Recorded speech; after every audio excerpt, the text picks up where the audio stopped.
Seja muito bem-vindo a mais um episódio do DigiCast, o podcast que vai trazer para você informações importantes para como crescer o seu negócio, como prosperar como empresário, insights comerciais, de marketing e muitas vezes vamos falar até de contabilidade. Contabilidade é a nossa área, especialista da Digicom. E hoje eu tenho o prazer de falar com vocês sobre um assunto que está em muito crescimento no Brasil, que é a área de anfitriões, a área de hospedagem, a área de Airbnb, de outras plataformas de locação de curta e de longa temporada. E para discutir sobre esse assunto, falar profundamente sobre ele, sobre as dúvidas que os anfitriões têm, eu trouxe aqui o nosso convidado, o Ângelo, que é nosso diretor comercial na Digicom. Fala pessoal, tudo bom? Um prazer estar aqui com vocês hoje pra gente abordar esse assunto aí que é muito importante e gera muitas dúvidas aí pra galera que trabalha com Airbnb, Booking e tudo mais. A ideia hoje desse episódio é bater papo sobre dúvidas, né? Sobre Sim. coisas que têm acontecido no dia a dia, principalmente na área tributária dos anfitriões de Airbnb e de outras plataformas, e tentar ajudá-los e guiá-los no processo de regularização dos seus negócios, né? Nós sabemos que aluguel de temporada é um segmento que está crescendo muito no Brasil hoje. Muito em crescimento. Tem muita gente saindo da alocação convencional, indo para alocação por temporada agora, né? Já foi visto que é muito mais rentável, né? Apesar do trabalho ser um pouco maior, a galera tá migrando para alocação por temporada, tá vendendo imóvel no centro, distante da cidade, para investir em imóveis mais centralizados ou mais de praia, assim, pra sair da locação convencional e ir pra temporada. Pegando muitos casos assim. E você acha que o perfil do anfitrião hoje, no Brasil, é aquele que está profissionalizando como anfitrião, se profissionalizando como anfitrião, ou ele tem a parte de hospedagem como um segundo negócio? Como é que está hoje o perfil desses hóspedes? Olha, o que eu tenho de modelo de clientes que entram na Digicom hoje, é assim, o cara, ele tem um imóvel, aí ele começou fazendo alocação convencional, depois ele foi pra temporada, aí depois ele pegou o imóvel do tio, da tia, um outro que o pai tinha, e ele começou a ir pegando e fazendo administração e bum, cresceu. Então, na maioria dos casos, a pessoa ela já tem um imóvel, ela viu que o negócio é legal e começou a migrar, começou a fazer como se disso uma fonte de renda principal. Tenho pego bastante casos nesse segmento. Ou já existem empresas profissionalizadas, né, na área de administração de locação por temporada, que é uma coisa nova, né, não é uma coisa muito antiga, e que está crescendo cada vez mais. Então, quando ele pensa em procurar uma empresa de contabilidade para regularizar o seu negócio, seja na pessoa física ou jurídica, a gente vai discutir isso posteriormente, é uma necessidade mesmo? É um medo de ser pego pela Receita? Qual é o pensamento que a pessoa tem tido quando ela chega hoje a procurar uma empresa de contabilidade? O medo dela é ser mordida pelo leão, né?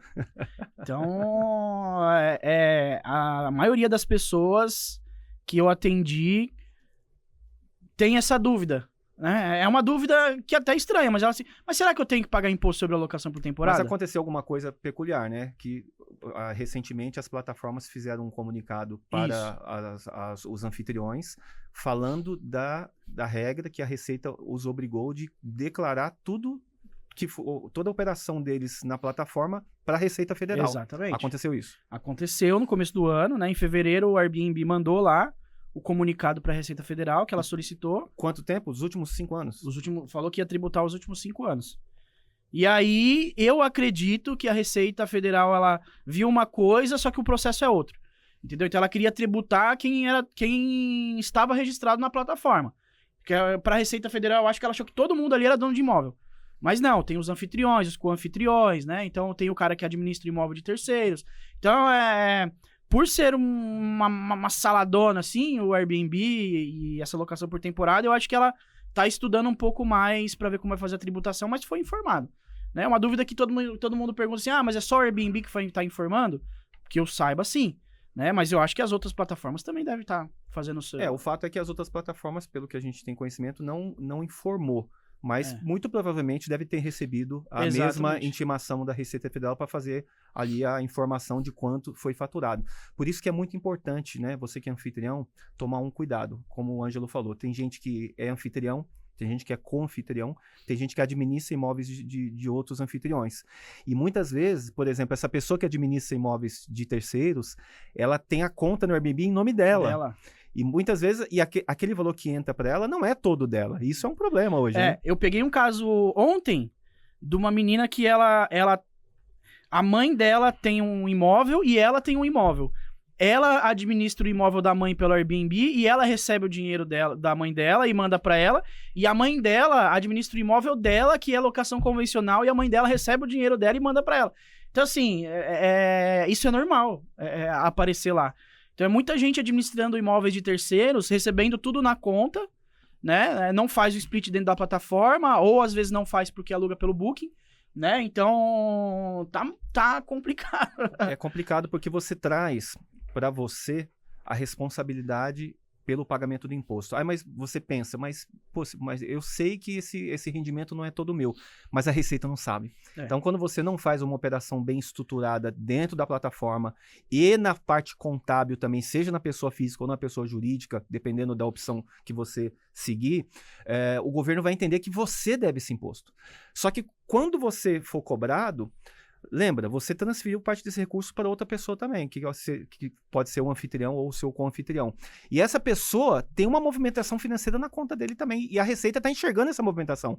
Para não acontecer esse risco de ser tributado você integralmente e a pessoa que você fez o repasse também, você tem que fazer uma contabilidade bem feita e bem estruturada, para não ter esse risco. Exatamente. E se tornou uma coisa comum, porque... foi um disse-me-disse, a Receita no tributo Airbnb.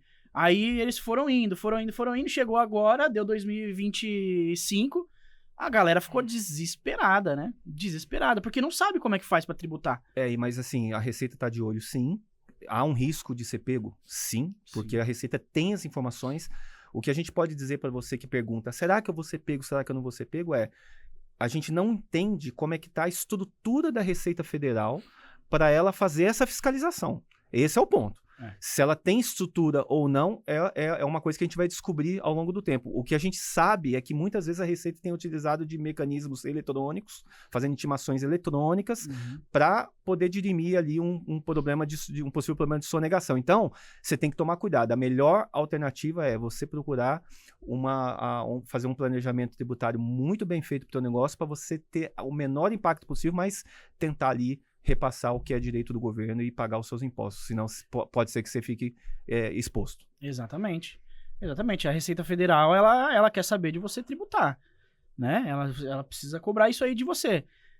A gente já entendeu que ela não foi tão rápida como a gente achou nesse ano, né? Porque o que a gente teve de informação é que em 2025 ela já ia tributar todo mundo nos últimos 5 anos. Mas, na verdade, esse é o pensamento que todo mundo tem e fica nesse senso de impunidade. Assim, poxa, não pegou, ela tem informação desde o começo do ano e não fez nada até agora. Bem, não fez nada até agora, mas ela tem 5 anos para poder fazer. Sim.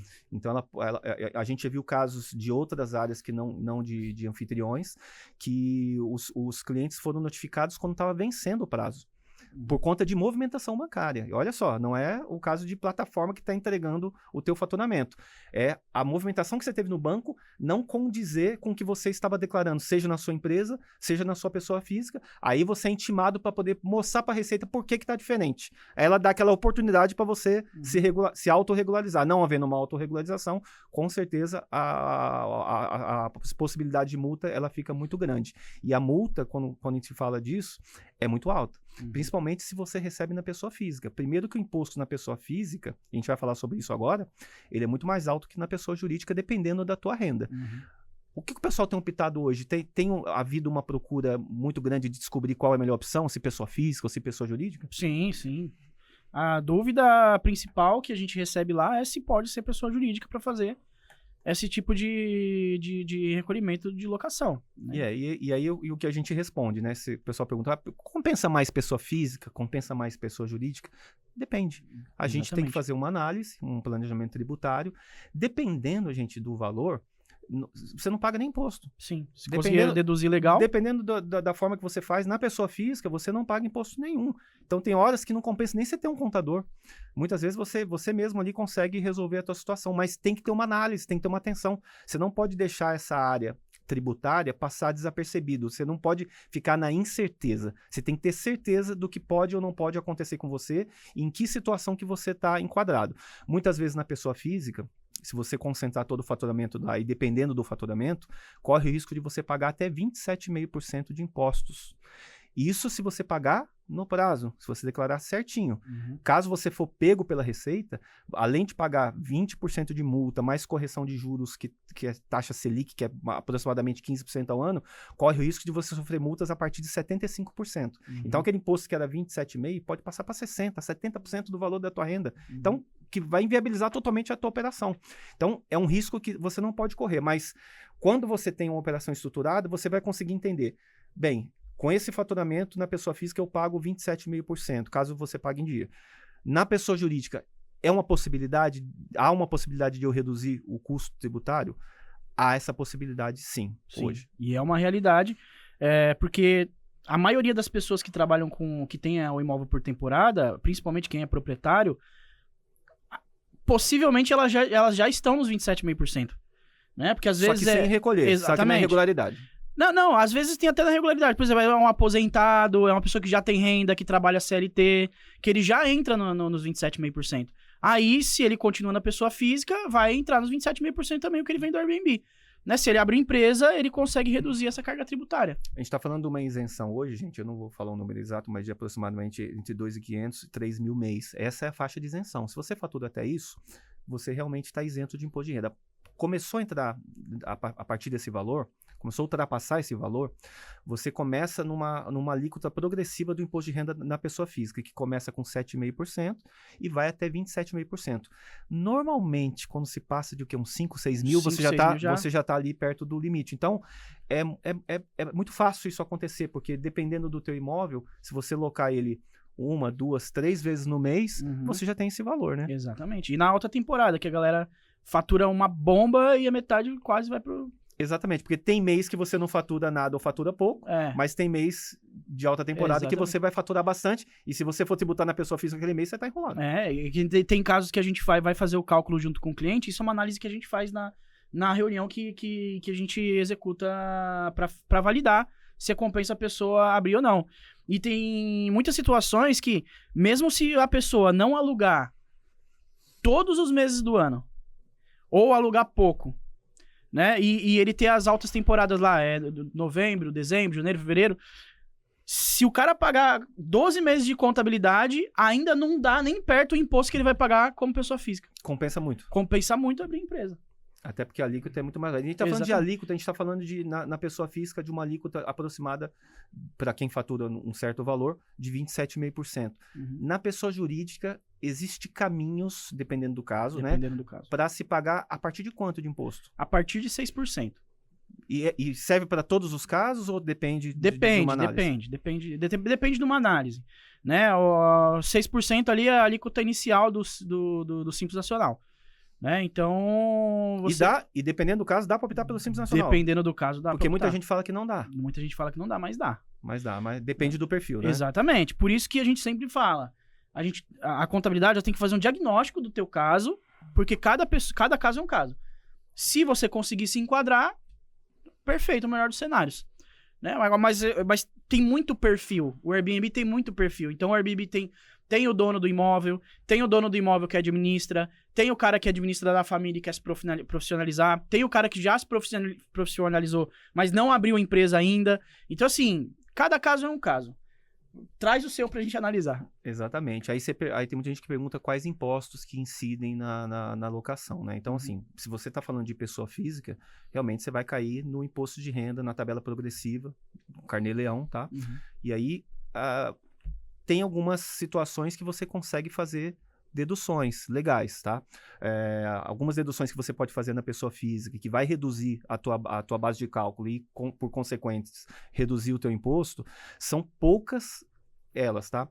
Algumas delas que a gente pode falar muito claramente, que está, inclusive, nas perguntas e respostas da Receita Federal, não é uma novidade, não estamos inventando a roda, que é o condomínio, o IPTU, e a taxa de administração que se cobra quando você tem alguém que te ajuda nessa área. Esses 3 são possibilidades reais, regulamentadas, que não tem questionamento nenhum. Muita gente pergunta, mas eu posso abater lá a limpeza, a benfeitoria, ativos, coisas que eu tenho de despesa para poder tocar o negócio, marketing e tal. Gente, é controverso, tá? Nós temos clientes que falam assim, eu quero correr o risco e eu vou colocar. Dá para defender? É defensável? Dá para defender. Por quê? Porque a gente entende o seguinte, no Carnê-Leão, nós temos algumas situações, principalmente quando se trata de trabalho de pessoa física, trabalhos de autônomo, que não é o caso do Airbnb, que é locações, mas aplica-se bem nesse caso. Toda despesa que é feita para desenvolver o negócio, ela é aceita como dedutível. Por exemplo, eu tenho uma clínica, um consultório médico, eu sou profissional na pessoa física, estou declarando ali no Carnê-Leão, e eu tenho o meu aluguel. Por exemplo, o aluguel ele é dedutível. Uhum. A conta de luz é dedutível. A conta de água, o condomínio, o funcionário que trabalha para mim na minha pessoa física, registrado no meu nome direto, é dedutível. Por quê? A gente chama isso de livre do caixa. Então, todas as despesas provenientes do negócio para gerar o negócio, a Receita aceita como dedução. Algumas outras coisas não. Aí o que acontece? Aí o anfitrião fala, mas eu também estou na pessoa física, estou muito parecido com o autônomo e eu tenho despesas que são provenientes para poder desenvolver o negócio, que não são só o condomínio, não é só o IPTU, nem a taxa de administração. E eu quero deduzir. Então, por analogia, algumas pessoas têm corrido o risco, fala assim, ó, pagado para ver. E muitas vezes não tem acontecido nada, mas a orientação que a gente dá sempre é pela prudência. Vamos ser prudentes? Então vamos andar de acordo com o que está a cartilha? Locação por curta temporada, pode se deduzir essas três despesas. Então vamos andar nela. Quer correr um pouquinho mais de risco? Assumindo isso, caso as responsabilidades, caso você seja intimado e tenha que se defender, a gente coloca, mas a gente prima sempre pelo critério do conservadorismo para isso, né? Exatamente. E essa dúvida é frequente, né? Uma das mais frequentes essa questão das deduções, porque na maioria dos casos, né, que são os donos dos imóveis que aparecem, eles têm muito essa questão do, pô, mas eu tô lá, eu tô alugando imóvel, o cara vai lá, o cara quebra uma cortina, né, rasga uma cortina, ou quebra uma pia, e aí, tem conta de água, conta de luz, condomínio, IPTU, internet, que é caríssima, que eu tenho, e eu tenho todos esses custos aí. Quando eu fui ver, já deu quase 80% do meu rendimento foi para melhorias no imóvel. E aí o cara fala, tô quase desistindo do Airbnb. Aí é nessa que você vem aqui com o Ângelo. E ele dá um caminho... E eu dou um caminho bom aí para vocês, entendeu? Exatamente. Então, assim, dependendo do tipo de negócio, da forma que você toca a tua empresa, você pode optar pelo simples, e se não é para optar pelo simples, você vai para o quê? Para o lucro presumido. E no lucro presumido, a gente tem uma alíquota aproximadamente 11,33%, 13% mais ou menos. Isso, exatamente. Que aí o cara tem que se preparar para isso, né? Mesmo assim, se comparar com pessoa física, 27,5%... Ainda é muito, né? É muita diferença. Então, tenho 11,33% lucro presumido, mais ISS municipal, né? Você pega um município aí que o ISS é... 5%? Aí complicou. Tem de 2%, né? Tem de 2%, tem até 5% hoje antes da reforma tributária. Depois da reforma tributária isso vai mudar um pouco, mas quando entrar a reforma a gente conversa. A gente fala de novo. A gente conversa novamente sobre já é outro isso. papo. Mas você consegue diminuir, né? Então eu costumo falar, gente, passou de 5, 6 mil ali mensal, né? Porque tem casos de pessoas que têm imóveis que são mais da alta temporada, né? Mas em São Paulo, por exemplo, em São Paulo praticamente eu não tenho alta temporada, a gente tem baixa temporada, na verdade, né? São Paulo, Brasília, né? Que a gente atende o Brasil inteiro. Então, algumas capitais ali, é mensal o negócio dos caras, já estão faturando 5, 6, 7 mil, já dá um stop aí, sai da pessoa física e vai pra jurídica. Qualquer uma opção que você fizer, você vai diminuir a carga tributária. Exatamente. E essa questão da pessoa física jurídica é uma coisa que tem muita dúvida também. As pessoas sempre perguntam, mas eu posso ser jurídico? Assim, pode, mas aí eles confundem. Eles falam assim, mas aí no caso seria uma holding. E uma holding, pelo que eu sei, não pode entrar pelo simples. Mas não é toda empresa que vai se classificar como uma holding, como uma administradora de bens. Então, assim, uma administradora de bens, só para vocês entenderem, ela está restrita a, normalmente, locação de bens próprios, normalmente atrelado à longa temporada. Quando você fala de curta temporada, tem uma classificação fiscal totalmente diferenciada que beneficia, mas que muda a forma de tocar o seu negócio. Locação convencional tem uma tributação, não pode entrar no Simples Nacional, caso for locação de bens próprios. Outro tipo de abordagem e outra solução que a gente tem para quem tem short stay, quem tem locação de curta temporada, permite que você entre no Simples e você tenha uma tributação muito mais benéfica. Porém, como locação você está num lucro presumido e locação não se paga ISS, essa outra forma de classificação é uma prestação de serviços, por isso que ela entra no Simples, mas aí ela tem uma tributação de ISS. Mas mesmo com a tributação de ISS... ainda é baratinho. Ainda é muito mais barato. Ainda compensa. Não vale a pena, gente. É assim, se existe uma estratégia boa para você diminuir carga tributária, abre uma PJ hoje comigo. Eu tô te esperando, ó. Se vale a pena, né? Se vale a pena, isso não vai enganar ninguém. Exatamente, não. Que nem eu falei, análise. Então você vai sentar junto comigo, a gente vai fazer conta. E eu preciso entender, qual que é o teu faturamento hoje? Quanto que você recebe por mês? Quanto que é a sua despesa? Vamos fazer conta? Ah, beleza, é tanto, beleza. Então aqui, ó, você vai... É 10 mil por mês, você vai pagar R$2.700 de imposto. Quer pagar 600? Dá pra analisar. Será que não dá? Então... Exatamente. Ângelo, aí você recebe leads do Airbnb todos os dias no escritório, você faz várias reuniões. Quais são as questões que o pessoal do Airbnb ou do Booking, eu falo Airbnb, pessoal, mas entenda-se como anfitriões, tá? É força do hábito. Quais são as maiores dúvidas que eles trazem para você todos os dias nas mesmas reuniões e eles sempre citam essas dúvidas? Bom, a primeira delas é se pode abrir empresa tendo Airbnb, né? Essa é a primeira delas. E a segunda maior é a respeito do cadastro lá, né? Ah, mas eu vou abrir uma empresa... mas e aí, eu perco tudo? Tudo que eu tenho lá? Eu tenho que abrir um novo Airbnb? Eu falei, não, calma lá. Você consegue entrar, consegue alterar, né? Você vai alterar o perfil, vai alterar o seu cadastro, vai colocar a conta jurídica, começar a receber como PJ, né? Então, tem gente que nem conversou comigo assim direito, nem tirou todas as dúvidas, e aí no follow-up ali ele fala, mas eu não tô querendo abrir empresa porque eu acho que tem que começar do zero, é complicado, né? Então...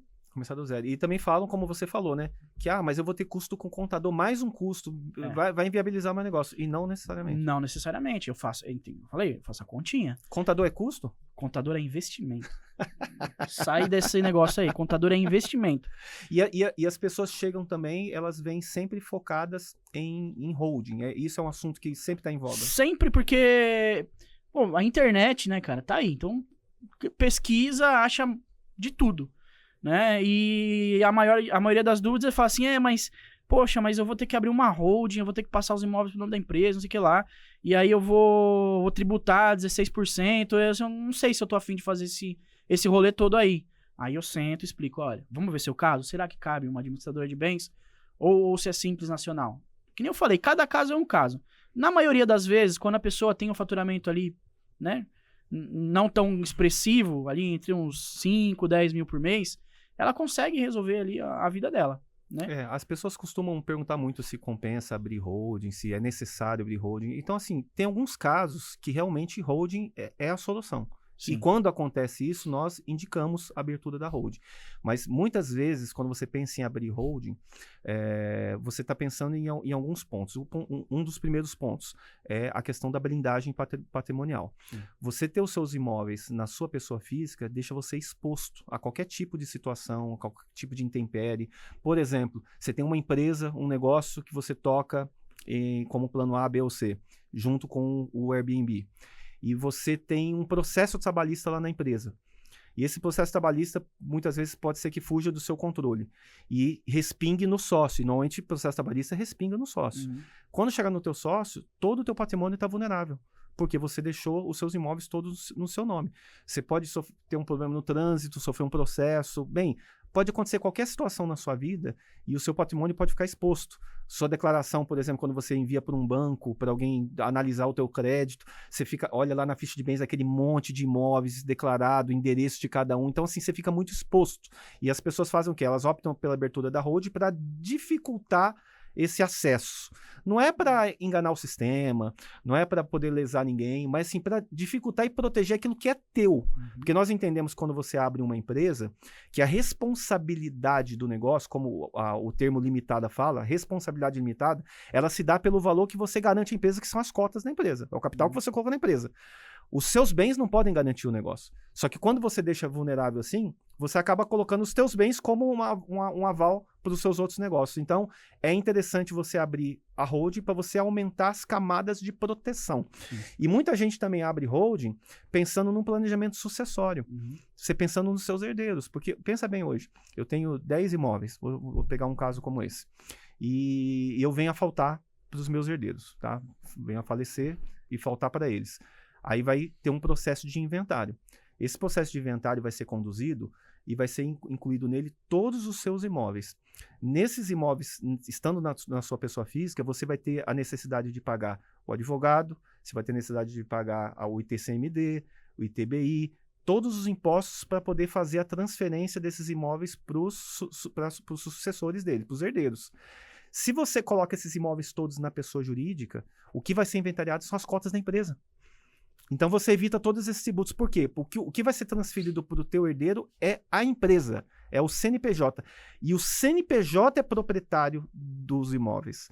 Então você facilita a vida de quem vai ficar. Porque olha o custo que você já economizou para eles. Muita gente, às vezes, entra num processo de sucessão, de inventário, e ele tem que vender 1, 2, 3 imóveis para poder pagar os custos, de tão alto que são os custos. E quando você planeja abrindo uma holding para poder colocar os seus imóveis nela, você facilita e você gera uma economia para os seus sucessores. E isso que as pessoas não sabem quando chegam, né? E uma coisa também que é interessante, que as pessoas têm muitas dúvidas, é que a holding não necessariamente ela precisa ser uma coisa ou outra, né? Então, a holding que você vai fazer a tua blindagem patrimonial, você pode receber os dinheiros, né, das locações e também ser para fins sucessórios, né? Sim, você pode aplicar todo tipo de rentabilidade em cima do seu imóvel nessa holding. A diferença é que, como holding, você não pode optar pelo simples. Sim. Então, o que a gente indica normalmente é, se você tem atividades de short stay que são aceitas pelo Simples Nacional, que é aluguel de curta temporada, se você mude e destaque isso em empresas diferenciadas. Por exemplo, eu tenho aluguel de longa temporada. Você pode seguir facilmente numa holding, porque aluguel de longa temporada ela é tributada pelo lucro presumido. Curta temporada pode ser Simples Nacional. Então, vale a pena você ter uma empresa só para fazer o short stay. Sim. E isso vai gerar muita diferença. Mesmo que você tenha, às vezes, a necessidade de ter 2 contabilidades, 2 contratos, 2 CNPJs, vale ainda a pena a economia quando você destaca uma empresa para fazer uma atividade, que é de longa temporada, e outra empresa para fazer de curta temporada. Um outro ponto interessante em holding que tem que se prestar atenção é que nem sempre compensa você abrir uma holding quando se trata de compra e venda de imóveis. Tem que tomar muito cuidado, tá? Porque às vezes o pessoal ilude, a pessoa fala assim, não, abre uma holding que na holding tudo é mais barato. Nem sempre é mais barato, tá? Porque assim, na pessoa física, por exemplo, quando você compra um imóvel por um preço, determinado preço, e você vende ele por um valor maior, você tem um imposto chamado ganho de capital, que você paga 15% sobre esse ganho. Sobre essa diferença, paguei 1 milhão no imóvel, vendi por 2 milhões. Você vai pagar 15% sobre a diferença. Esse imposto começa em 15%, ele também sobe um pouco dependendo do valor, mas no geral é esse patamar. Quando você abre uma empresa, uma holding, e coloca e vai fazer esse mesmo cálculo, o imposto de ganho de capital na empresa, dependendo da classificação que você colocar o imóvel, se você colocar ele como um ativo, você vai pagar até 34% de imposto. Então, olha só. Brabo. Eu vou falar pro cara, abre a holding, que é bonito, porque é moda, porque vai ajudar os seus sucessores. Mas não, nem sempre. Se o interesse da pessoa é compra e venda de imóveis, tem que tomar muito cuidado com isso. Mas tem casos, Rodrigo, que compensa abrir holding para comprar e vender imóveis? Tem casos, sim. Por exemplo, se você trabalhar com compra e venda de imóveis, você pode classificar os seus imóveis como estoque, como produto.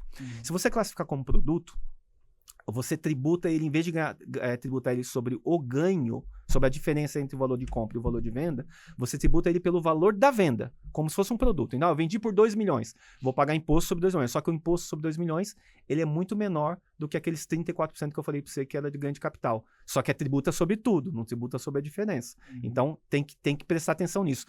Quando compensa eu tributar como produto? Quando o valor de aquisição para o valor de venda ele é muito alto. Só que você tem que saber bem antes, né? É uma informação que você tem que ter antes, porque assim, você tem que comprar o imóvel já na empresa, ou você tem que adicionar o imóvel na empresa pensando quando você vai vender e por quanto você vai vender. Sabendo dessas informações, a gente vai te aconselhar. Fica na pessoa física e paga o 15% na pessoa física, vem para a jurídica, coloca como ganho de capital ou como ganho nulo, caso não tenha ganho de capital e não paga nada, ou classifica como estoque e tem uma tributação muito pequena como estoque. Então, você vê que tem muita variedade de situações que vai colocar o cara como valendo a pena ou não valendo a pena ter holding? Exatamente. Cada caso é um caso. Agora, uma dúvida frequente também que meus queridos clientes possuem é assim... a gente sabe que para passar um imóvel para a empresa tem um processo de TBI lá, né, processo de transferência e tudo mais. Abrindo a holding, né, para fazer a administração dos imóveis por ela, a pessoa que tem 4, 5 imóveis, ela precisa abrir a holding e jogar todos os imóveis de uma vez, ou ela pode ir fazendo por um ano, ela coloca um, outro ano ela coloca outro? Muito bom esse ponto. Então, assim, quando você abre uma holding, você pode incluir como capital social, como integralização de capital, os imóveis, tá? Pode ser um imóvel, pode ser mais de um imóvel. Você integraliza no capital. Depois eu vou falar sobre uma vantagem que se tem para economizar impostos nessa integralização. Mas você pode fazer isso de uma vez ou você pode fazer por fases. Então, você pode abrir a empresa e colocar um imóvel. Daqui a um ano você faz uma alteração contratual, inclui mais um imóvel e assim por diante. E o tratamento fiscal é o mesmo. O ponto importante a se considerar é a cobrança do ITBI, tá? Que é o Imposto sobre Transmissão de Bens. Esse imposto você paga lá no cartório quando você faz o registro. Normalmente, quando você transfere, você vende o imóvel, ele incide ITBI. Mas tem um ponto, um artigo da legislação que ele fala o seguinte, que quando você incorpora no capital social de uma empresa sua um imóvel, você tem isenção desse imposto, você paga só a taxa do cartório. Mas tem que ficar muito atento a isso, porque muitos municípios, a grande maioria dele, veda esse artigo, essa legislação, quando você explora comercialmente o imóvel. Então, você tem que prestar atenção ao prazo que você tem que ficar sem explorar comercialmente o imóvel. Explorar comercialmente o imóvel é o quê? Comprar, vender ou alugar.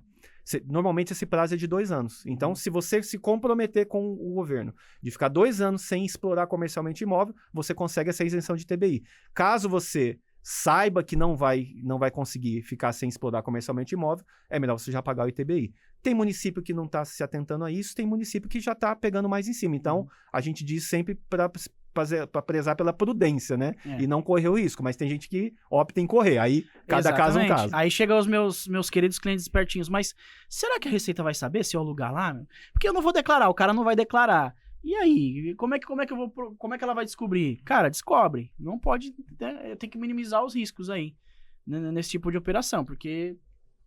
Aí as pessoas falam muito sobre, quando entra no assunto do Simples, tem a dúvida, é fator R, que eles falam muito, fator né? R, eu não sei de onde saiu esse fator R, mas perguntam bastante. Ah, tá, tudo bem, então eu vou pagar aqui o imposto, mais o fator R, né? Eu falei assim, fator R? Não, gente. Quem que falou isso pra vocês, fator R? Na verdade, gente, assim, dentro do Simples Nacional, nós temos várias tabelas, vários anexos, tá? Anexo 1, 2, 3, 4 e 5. E, normalmente, quando se fala de serviços de hospedagem, a gente está falando do anexo 3, que é o anexo de serviços, é uma prestação de serviço. E esse é o anexo que você paga menos na prestação de serviço, que você começa a pagar um imposto unificado, que tem impostos federais e municipais ali no meio, a partir de 6%. Isso vai subindo conforme o seu faturamento.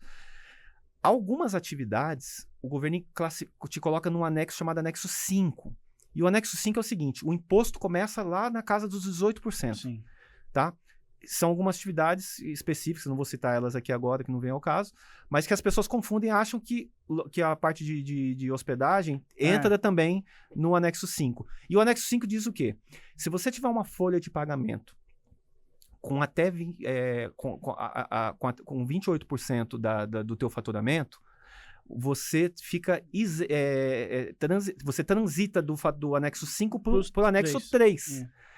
Para quê? Para você ter o benefício de ter o faturamento, o imposto a partir de 6%. Então, Não é o caso de anfitriões do Airbnb, né? Não é. Não então, é assim, caso, fica tranquilo. é para outras empresas, não é para a sua. Então, assim, quando você falar de fator R, assim, não entra nesse detalhe, porque não se aplica ao seu tipo de negócio. Então, não é uma preocupação que você tem que ter, até porque você não tem folha, você não e o governo não te incluiu nessa exigência de ter que cumprir esse parâmetro de 28% de folha de pagamento para poder conseguir ter o anexo. Você já está liberado para o anexo 3. Exatamente. E parece ser uma coisa que talvez a gente nem falaria aqui, né? Mas assim, é uma coisa tão pontual que tanta gente pergunta que eu falei, deixa eu trazer esse assunto, porque não tem fator R, é de empresas muito específicas, né? Exatamente. E a questão MEI? O pessoal procura MEI, bastante? muito MEI. Todo mundo quer ser MEI. Quer ser MEI? Todo mundo quer ser MEI. Mas cada MEI tem... foi o que eu falei. A gente tem um perfil, tem que analisar o perfil. A MEI tem a questão do faturamento, né? Então, e esse é um maior impeditivo para a pessoa ter MEI hoje no Airbnb? Acredito que... se eu não me engano, o próprio Airbnb já sugeriu que não fosse MEI, né? Mas você pode, né? A atividade tá lá para você usar, então você pode. Dependendo se for de curta temporada. De curta temporada, exatamente. Longa temporada não pode ser MEI. Eu nem vou falar de longa temporada aqui, é só curta temporada. Esse aqui é o DigiCast curta temporada. Você pode, mas tem que ficar muito atento ao faturamento. Tem muita gente que se embanana inteiro por causa de MEI. Assim, a gente pega... por semana lá, sempre uns 2, 3 casos. Por quê? A pessoa vai lá e abre o MEI. Aí ela abre o MEI, não paga o imposto do MEI, não faz a declaração. Aí ela... Porque MEI não precisa de contador. Dizem que não, né? Mas eu não concordo, mas vamos lá. Olha a situação. Não paga o imposto, porque esquece às vezes. Não envia a declaração do MEI. Perde o enquadramento. Vai pro Simples Nacional. Entra numa bola de neve, porque o Simples Nacional, a declaração é mensal. Aí você não declara. Não declarou? Aí um abraço. No final virou uma bola de neve. Vira uma bola de neve. Que o cara não consegue resolver. Não consegue. Porque adotou a estratégia no MEI lá atrás, porque falaram pra ele que era melhor. Exatamente. Mas o perfil dele mudou e ele não se atentou a essa mudança. Não acompanhou e não fez a adaptação necessária. Não fez a adaptação, entrou numa bola de neve e agora fica desesperado. Aí a gente falou sobre deduções, né?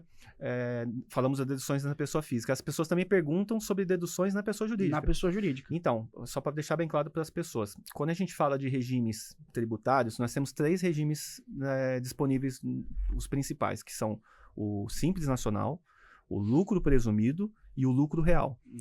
No Simples Nacional e no lucro presumido, não são permitidas deduções, tá? Para ficar muito claro para você que está ouvindo a gente, que é anfitrião do Airbnb, e falado para você, mas na pessoa jurídica eu posso deduzir. Não é que você pode deduzir, você deve indicar as despesas. Quando você manda o extrato para a contabilidade, você vai mostrar lá tudo que você faturou e tudo que você gastou. Administração, aluguel, luz, telefone e tal. Mas por que eu vou informar isso? Porque você tem que prestar conta do que circula na tua conta para o governo, tá? Isso tem que ser feito, não tem como fugir. Mas nem sempre é dedutível. O único regime que permite que todas essas despesas que nós já vamos lançar sejam dedutíveis é o do lucro real. Só que o lucro real ele tem uma dinâmica diferente de cobrança de impostos. Nós temos impostos federais que é o PIS, COFINS, Contribuição Social e Imposto de Renda. O lucro real que você deduz e paga imposto só sobre o lucro, ele incide sobre 2 impostos, que é o Contribuição Social e o Imposto de Renda. O PIS/COFINS não. Ele tem um sistema de não cumulatividade que deixa você aproveitar os créditos de tudo que você tem de despesas de pessoa jurídica, que a maioria das vezes do Airbnb não é o caso, que são despesas de pessoa física, é um condomínio, é alguma outra coisa que você não carrega crédito de PIS/COFINS. E aí a alíquota, para permitir que tudo seja dedutível de PIS/COFINS e tudo traga crédito, ela é muito mais alta. Então ela vai para casa de 9%, os 2 impostos juntos. Se você não tem muita coisa para deduzir, 9% já ficou alto. Sim. Olha só, se comparar com o Simples Nacional, que começa em 6%, se comparar que você vai pagar a contribuição social, imposto de renda, que talvez você vai pagar ISS, e isso tudo pode subir no lucro real para 15%, 20%, 30% às vezes. Então, não é interessante, normalmente, o lucro real com deduções para a pessoa jurídica. Normalmente, o que funciona mais, não é para 100% dos casos, tá? Mas 99% dos casos é o Simples Nacional e o lucro presumido. Mas um exemplo que eu dou é quando me perguntam se compensa ser pessoa física ou jurídica, o exemplo que eu dou é o seguinte: pensa que num mês você faturou 15 mil. Aí vamos ser muito positivo, vamos colocar que assim, você conseguiu deduzir 5. Aí você vai pagar 27,5 sobre 10. Vai dar 2.700 e uns quebrados, não é isso? Isso. Aí, beleza. Se você abrir um CNPJ no Simples Nacional, você não vai deduzir R$1 dos 15 e vai pagar R$900 de imposto. É complicado. Compensa ou não compensa abrir empresa? Ou você que não quer pagar nada? Porque se não quiser pagar nada, aí você assume o BO. Exatamente. Né? Você assume o BO depois. O melhor é não pagar nada, mas é melhor pagar 900 do que 2.700, né? Então, é uma economia aí de mais de R$1.500 você vai ter sobre um faturamento de 15 mil. Para de receber esse dinheiro na pessoa física, pelo amor de Deus. Exatamente. E aí a gente falando de ISS de novo, né? O pessoal pergunta, paga ou não paga o ISS? Assim, é importante separar. Na pessoa física você não paga ISS. Mesmo curta temporada, mesmo longa temporada. Não se paga ISS. Na pessoa jurídica, não se paga ISS em locações de longa temporada. Curta temporada, entende-se que é um trabalho, um serviço de hospedagem, e por ser hospedagem é uma prestação de serviço, aí tem incidência de ISS. E muita gente pergunta isso, né? Sim, tanto no Simples, né, como no lucro, só que no Simples você paga unificado, né? Você paga o imposto só. Exatamente. E você tem visto, assim, no mercado, a gente falou lá no começo, mas vamos dar uma aprofundada aqui. Você tem visto que muita gente tem vivido só de Airbnb hoje? Com certeza. Que nem eu as pessoas estão se profissionalizando na área. Exatamente. Então, vamos lá. Eu tenho 2 perfis de clientes. Eu tenho os clientes que são os donos dos imóveis. Não, 3 perfis, vai. Eu tenho os clientes que são os donos dos imóveis. Então, às vezes, eles abrem a empresa para diminuir a tributação e tudo certo. Eu tenho o perfil dos clientes que são donos dos imóveis e também administram de terceiros. E eu tenho os que só administram. Então, essa galera que tá vindo antes dos que só administram, tá pegando o gancho. Então, eles não estão só mais no Airbnb, eles estão no Booking, eles estão no Decolar, eles já estão com o Instagram, já tá divulgando imóvel pelo Instagram, eles já estão fazendo site, entendeu? Já estão fazendo tráfego pago, locando por múltiplas plataformas, então é uma crescente, tá todo mundo surfando nessa onda aí e o Airbnb vai crescer mais ainda no Brasil. E a gente tem muitos casos de pessoas que têm os imóveis próprios, que fazem a administração dos seus próprios bens, aí eles veem um negócio ali e aprendem a trabalhar. Exato. Inclusive, eu já atendi alguns casos desses, e eles falam assim, já que eu tô afiado, eu vou começar a administrar imóveis para outras pessoas também, uma vez que ele se profissionalizou, né? Exatamente. E aí, às vezes, começa com uma indicação. O cara, seu imóvel tá no Airbnb, eu tenho um também, você não quer fazer para mim lá? Porra, começa aí. E o pessoal tem perguntado muito, pra gente entrar nesse assunto, sobre reforma tributária, né? Muito, muito, muito. Ah, e aí? Eu vou abrir empresa agora, mas como é que vai ser no ano que vem? Então é importante, falando de reforma tributária para o setor de locações de curta temporada, de longa temporada, tem que ficar muito atento, porque realmente as coisas vão mudar. Mas a pergunta que o pessoal fala assim, mas puxa, vai valer a pena ainda ter empresa estando na reforma tributária ou não? Vai valer. Por quê? Porque a sensação que se tem, e realmente é um fato, é que os impostos vão aumentar. A carga tributária para locações vão aumentar. Só que vai aumentar na pessoa física e na jurídica. Na pessoa física, vai continuar sendo tributado o imposto de renda, tá? Tabela progressiva até 27,5%, só que vai entrar o IBS e o CBS, que são os novos impostos. Ah, mas eu ouvi falar que quem fatura até 240 mil e tem 3 imóveis não vai ser isento de pagar imposto. Não vai ser isento de pagar imposto, vai ser isento de pagar os novos impostos. Então, continua pagando os 27,5% na reforma tributária, até 27,5%, corrigindo, e quem tem até 3 imóveis com faturamento de até 240 mil não paga os novos impostos que vão entrar com a nova lei da reforma tributária. Quem está fora desse enquadramento, eu tenho 4 imóveis, ou eu faturei mais de 240 mil, além de pagar o 27,5%, vai pagar outro imposto. E esse imposto vai totalizar uma média de 30%, 35%, 40%, dependendo do caso. Então, vai ficar muito mais alto você ter uma empresa, você ter uma tributação na pessoa física. Já na pessoa jurídica, vai subir? Vai fugir a partir daqueles 6% que se tem de alíquota? Vai. Mas mesmo assim vai ser mais vantajoso. Mesmo que suba para 10%, para 15%, se comparar com 27% ou 36%, 40% na pessoa física, ainda assim vai ser um bom negócio, concorda? Seja, aí que você tem que correr para abrir um CNPJ.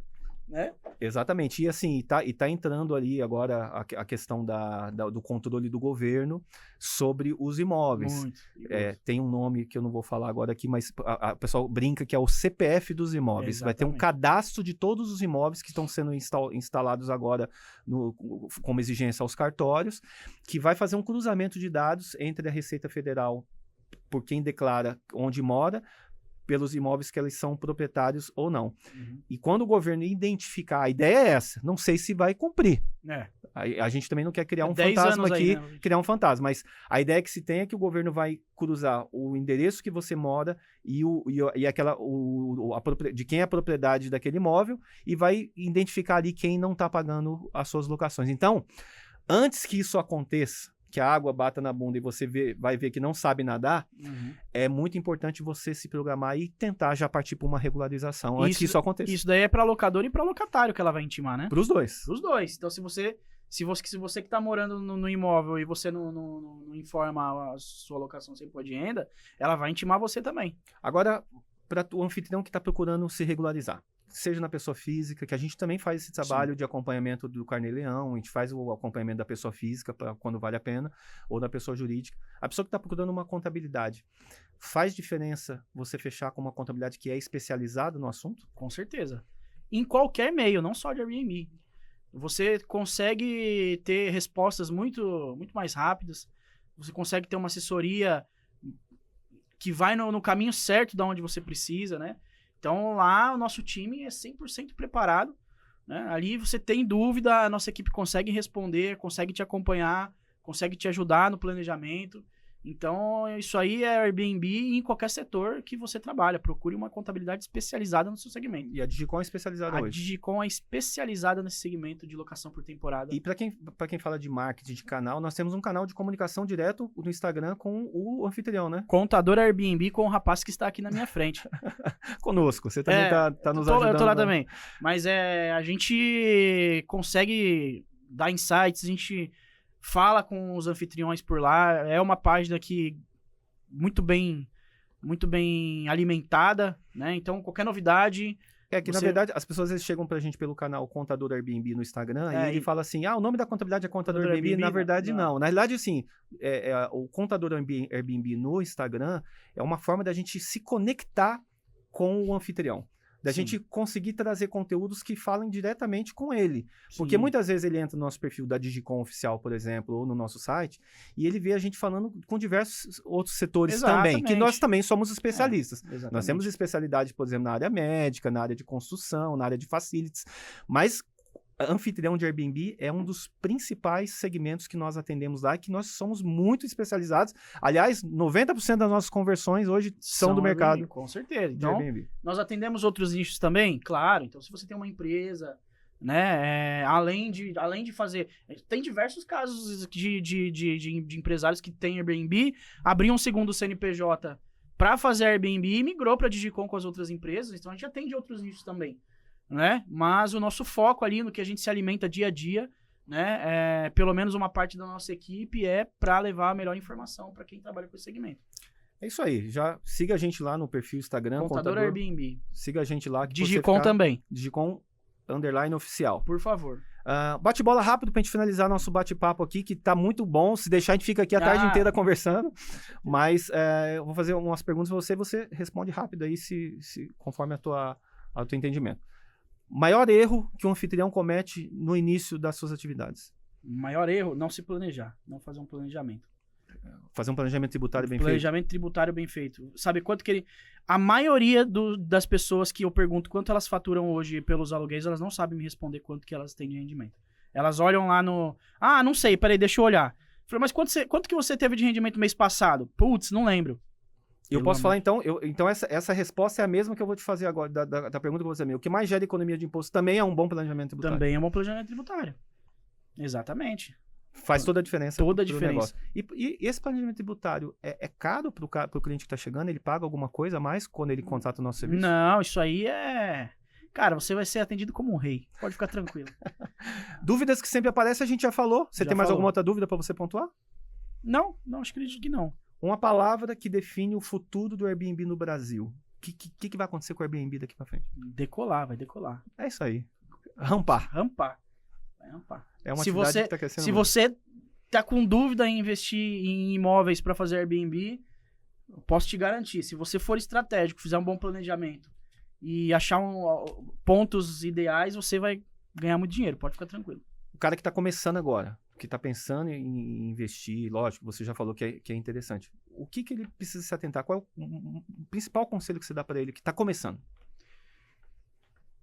Bom, o principal conselho que eu posso dar para essa pessoa é procure alguém que já trabalhe com isso, identifique as dores que a pessoa tem, né? E tente não cometer os mesmos erros que ela. Exatamente. Então, e de preferência, se você vai se aprimorar no negócio, se você vai fazer com que o Airbnb, na locação por temporada, seja uma segunda fonte de renda, meu conselho é, não fique na pessoa física, já abra uma empresa, já tem esse custo que vai te motivar a melhorar o seu serviço e abrir um leque de possibilidades. É isso aí, pessoal. Obrigado para você que nos acompanhou até aqui, que ouviu todos esses pontos. Se você tem alguma dúvida, se você tem algum comentário, se você discorda até do que a gente falou, comenta aqui nos comentários, fala aqui a tua opinião. Se você tiver alguma outra dúvida que a gente não abordou, fala também, porque a gente pode ser tema de um próximo episódio de podcast. Você que nos segue também, dá um curtir aí no vídeo. Você que está ouvindo pelo um canal, um agregador de podcast, também dá os 5 estrelas pra gente, que vai ajudar a gente a chegar ainda mais longe, onde a gente precisa alcançar as pessoas que necessitam de atenção nessa área de Airbnb e que muitas vezes as contabilidades não conseguem os ajudar. Nós estamos aqui para ajudar você. Siga a gente, fique atento aos próximos episódios e não se desligue, hein? Um grande abraço. Grande abraço, pessoal. Se você possui aí um imóvel, tá fazendo Airbnb, se você achou interessante o que a gente conversou aqui, quer bater um papo comigo, em algum lugar aqui você vai achar o nosso contato, ou seja pelo Instagram, pelo YouTube. Pode me chamar, a gente pode dar uma reunião, bater um papo, vai ser muito legal. Aí você vai falar com o Ângelo, você vai falar comigo e com um de nós você vai ter uma resposta e um planejamento muito bem feito pro teu negócio. Um abraço, Obrigado, pessoal.